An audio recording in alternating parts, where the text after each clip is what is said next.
Equations को solve करने के लिए दो तरीके मैंने पिछले वीडियो में बनाया हुआ है और आज आइए मैं एक अगला तरीका भी बताता हूँ जो कंपलसरी भी है एग्जाम के लिए भी, 10th में कोर्स में भी है। उसको देखें। ग्राफ के द्वारा हम इक्वेशंस को कैसे सॉल्व करते हैं ये बताते हैं आपको। जैसे कोई इक्वेशन है 2x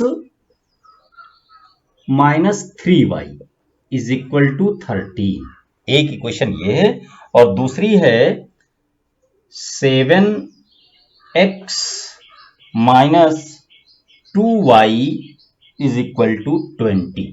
एक इक्वेशन ये है और एक ये दो इक्वेशंस हैं। इन दोनों को सॉल्व करना है, एक्स वाई की वैल्यू निकालनी है, लेकिन कैलकुलेशन कोई तरीका जो बताया गया है पहले से कि आप इसको ग्राफिकली करिए, ग्राफ का प्रयोग करके इसका आंसर दीजिए। तो देखिए क्या करते हैं हम। ये जो पहली इक्वेशन है इसको पहले देखें। इसको सॉल्व करके हम y को एक साइड रखते हैं, इस x को दूसरी साइड। तो देखिए -3y is equal to 13 minus 2x, ये आ गया। अब इस माइनस और ये 3 को माइनस भेज देंगे इधर, तो ये प्लस में हो जाएगा, ये माइनस में हो जाएगा। तो माइनस, तो ये हो गया is equal to 2x minus 13 और ये 3 अपॉन में आ गया। इस तरीके से y की वैल्यू आपको मिल गई पहली इक्वेशन से। तो अब एक ये स्लैब तैयार कीजिए, ऐसे लाइन खींचिए, कम से कम 3 से कम नहीं, कुछ लोग 2 ही बना के छोड़ देते हैं। 2 में अगर कोई एक पॉइंट गलत हुआ तो आंसर गलत आ जाएगा, इसलिए कम से कम 3 पॉइंट जरूर बनाएं। ये यहां लिखिए x और यहां लिखिए y। अब इस इक्वेशन में x की जगह से अपनी मर्जी से कोई भी वैल्यू डाल दीजिए और सॉल्व करके जब आएगा तो y की वैल्यू आ जाएगी। बस अंदाजा ये रखना है कि इसको सॉल्व करते समय 3 नीचे लिखा है ना, 3 से डिवाइड हो जाए, ऐसा नंबर आ जाए। तो 13 यहां पर है, तो 13 में से या तो हम 2 जोड़ दें 15 हो जाए तो 3 से डिवाइड हो जाएगा, या 4 माइनस कर दें, यही तो है। तो ये माइनस में है तो -1 अगर x ले लें, -1 अगर यहां पर -1 रखेंगे तो -2 हो जाएगा, -2 और -13 हो जाएगा आपका -15 और -15 को 3 से डिवाइड कर देंगे तो आ जाएगा -5। एक सोल्यूशन मिल गया। अब दूसरा कोई एक नंबर और रखिए।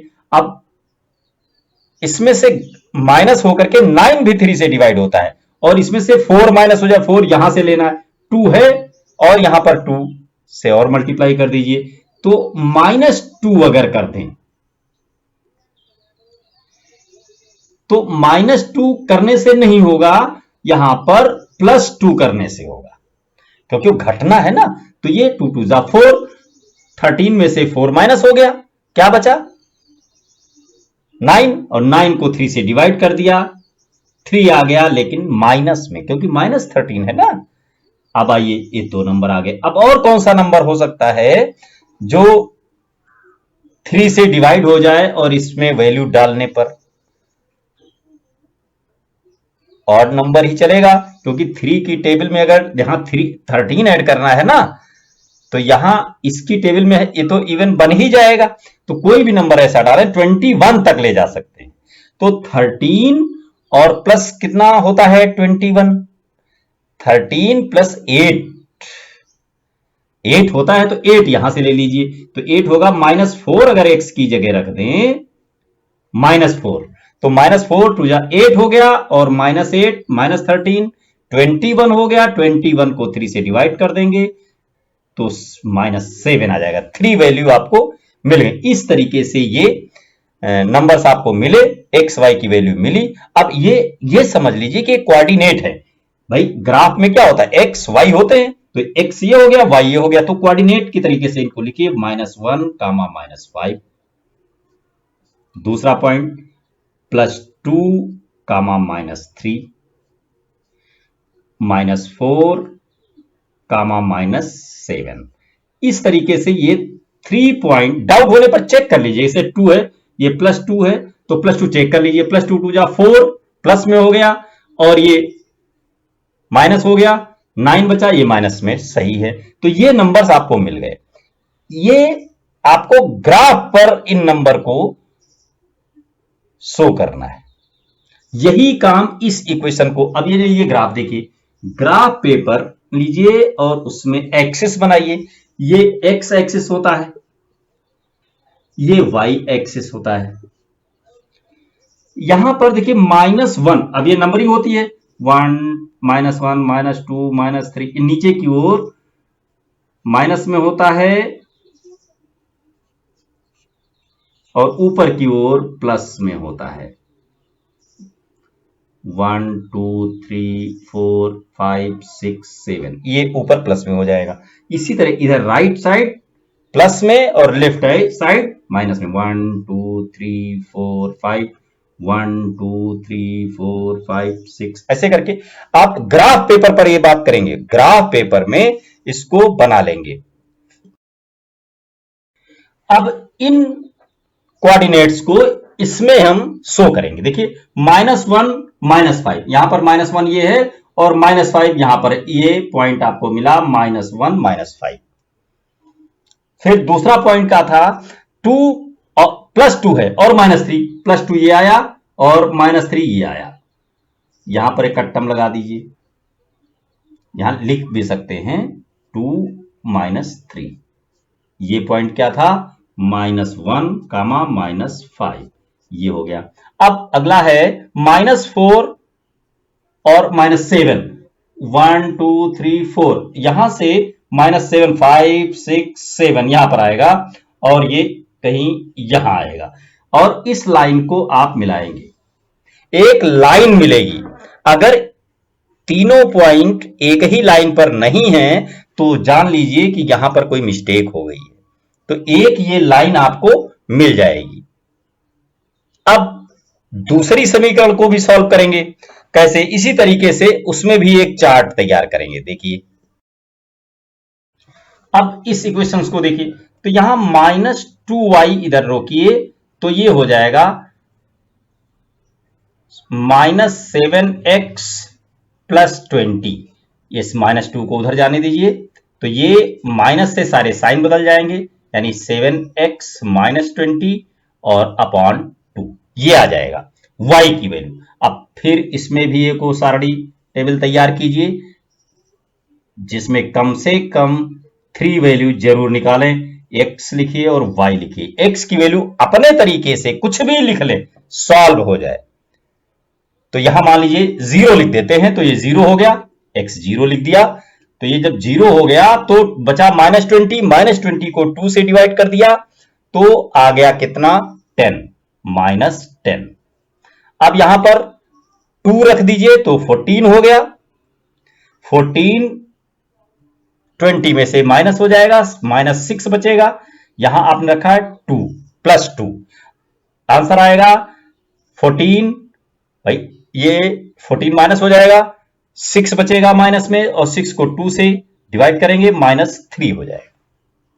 अब आइए 3 रखिए, यहां पर 3 वैल्यू डालिए प्लस में, तो 3 7 जा 21, 21 में से 20 चला जाएगा, 1 बचेगा, 1/2 मतलब 0.5 आ जाएगा। 0.5 कर सकते हैं आप, क्योंकि उसको वहां पर हम दिखा सकते हैं, आधे मिडिल में एक लाइन और होती है, हाफ। अब इस के कोऑर्डिनेट देखिए क्या है, 0, -10, 2, -3 और 3, 0.5, इस तरीके से ये कोऑर्डिनेट मिले। इसको उसी ग्राफ पेपर पर जिस पर आपने पहली वाली इक्वेशन सॉल्व करके एक ग्राफ बनाई थी, वहीं पर आप इसको भी दिखाएं। 0 यही होता है, 0 पर -10, यहां पर 7 8 10 आएगा, 10 पर यही इसी में कहीं लाइन पर एक पॉइंट होगा y एक्सिस पर ही, और 2 पर -3, 2 ये 2 है और -3, ये देखिए ये 2 पर -3, और 3 पर क्या आएगा, 0.5, मतलब ये एक नहीं जाएगा 3 पर, इसके आधे में यहीं तक रह जाएगा। इसको मिलाइए,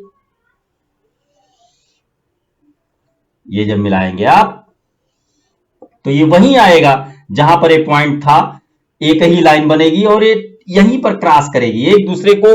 पहली इक्वेशन वाली लाइन को दूसरी ये इक्वेशन वाली लाइन आपको इस पॉइंट पर, क्योंकि ये देखिए कॉमन चल रहा है, -2 -3 उसमें भी था और इसमें भी है, तो जहां पर ये दोनों लाइनें एक दूसरे को क्रॉस कर देती हैं, इंटरसेक्ट करती हैं, इस जगह के जो कोऑर्डिनेट होंगे, इसके कोऑर्डिनेट क्या है 2, -3, तो यही आंसर है। x इज इक्वल टू 2 और y इज इक्वल टू -3। इस तरीके से ये इक्वेशन दोनों सॉल्व हो जाएंगी। अब जांच भी तो करना पड़ेगा, कहीं ये गलत तो नहीं है। तो ये वैल्यू यहां पर डाल करके देखिए, x की जगह 2 लिखिए, 2 2 जा 4, -3 है तो ये माइनस माइनस प्लस हो गया, 3 3 जा 9, 4 + 9 इज 13। बिल्कुल सही आंसर है आपका। दूसरे में भी चाहे तो चेक कर लें, यहां पर 2 रखेंगे तो 7 2 जा 14 और 14 और ये माइनस माइनस प्लस हो गया और 6, 3 2 जा 6 20। बिल्कुल सही है। आपने जो ग्राफ पर सॉल्व किया, दोनों इक्वेशन जहां मिल रही थी वहीं पर उसका आंसर था। इंटरसेक्टिंग पॉइंट जो होता है वो आंसर होता है। कभी कभी ये जो ग्राफ पेपर है उसमें ये दोनों लाइनें इंटरसेक्ट नहीं करती। जैसे ये ग्राफ पेपर बनाया था, ग्राफ पर ये एक्सिस हो गए, एक्स एक्सिस था, ये वाई एक्सिस है। यहां पर एक लाइन ऐसे आ जाए, दूसरी ऐसे आ जाए। अगर इस तरीके से लाइन दोनों बनती हैं तो आंसर क्या लिखेंगे आप? अगर दोनों लाइनें पैरेलल आती हैं तो इसका मतलब है जो इक्वेशंस हैं वो सॉल्व नहीं होंगी, नो सॉल्यूशन उसका जवाब आएगा, हल नहीं होगा। एक तो ये याद रखना है आपको। दूसरा, हो सकता है आपकी कोई लाइन जब पहली इक्वेशन से बनाएं तो एक लाइन मिले और दूसरी इक्वेशन के भी जो पॉइंट आए, पॉइंट अलग अलग हो सकते हैं, और जब इसको हम शो करेंगे, इस पर एक लाइन बनाएंगे तो वो लाइन हो सकता है इसी लाइन के ऊपर आ जाए, ओवरलैप करे, तो क्या हल भाई इंटरसेक्ट करेंगे तभी तो हल निकलेगा। और अगर इंटरसेक्ट हो ही नहीं रही, या तो उसके पैरेलल जा रही है तो हल ही नहीं होगा, और अगर उसी पॉइंट पर, उसी लाइन पर दूसरी लाइन आ रही है तो मेनी सॉल्यूशन, बहुत सारे हल होंगे, अनंत हल होंगे, उसके हर पॉइंट उसका हल है। तो इस तरीके से याद रखेंगे और देख करके इक्वेशन भी सॉल्व कर लें कि a1/a2 is equal to b1/b2 is equal to c1/c2। तीनों बराबर हैं, मतलब a1/a2 is equal to b1/b2 is equal to c1/c2। तो इसका मतलब होता है ये एक ही लाइन बनेगी, मेनी सॉल्यूशन, बहुत सारे इसके हल होंगे। अगर कहीं ये दो तो बराबर हैं और ये नॉट इक्वल में आ गया, ये समीकरण देख करके सॉल्व करने का, ग्राफ से नहीं है। ये ग्राफ तो हमने वो बताते, ग्राफ से क्या बताना है, अगर पैरेलल लाइन है तो कोई सॉल्यूशन नहीं, एक दूसरे के ऊपर ओवरलैप कर रही है तो मेनी सॉल्यूशन, इंटरसेक्ट कर रही तो यूनिक सॉल्यूशन, एक हल होगा। ये याद रखना है और आप सॉल्व करके भी देख लें पहले से ही क्वेश्चन। अगर ये दोनों बराबर हैं, ये बराबर नहीं है तो कोई सॉल्यूशन नहीं होगा, और अगर ये दोनों बराबर नहीं है तो फिर इसको देखना ही नहीं है। पहले दोनों स्टेप में ये दोनों अगर बराबर नहीं है तो एक सॉल्यूशन जरूर निकलेगा। इस तरीके से आप प्रैक्टिस कीजिए, कई सवाल लगा करके देखिए, निश्चित रूप से आपकी समझ में आ गया होगा। अगर एक बार में समझ में ना आए तो 2 बार मेरा वीडियो देखिए और किसी को समझाइए भी, अपने फ्रेंड को, अपने दोस्त को, किसी को जो आप समझें उसको किसी को समझा दें। समझाते समय अगर ये तुम्हें याद है तो हमेशा के लिए आपके माइंड में रहेगा।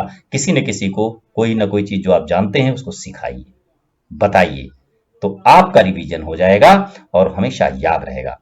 मेरे चैनल को सब्सक्राइब कर लीजिए, रोज मैं कुछ ना कुछ इस तरीके की बातें बता रहा हूं। धन्यवाद।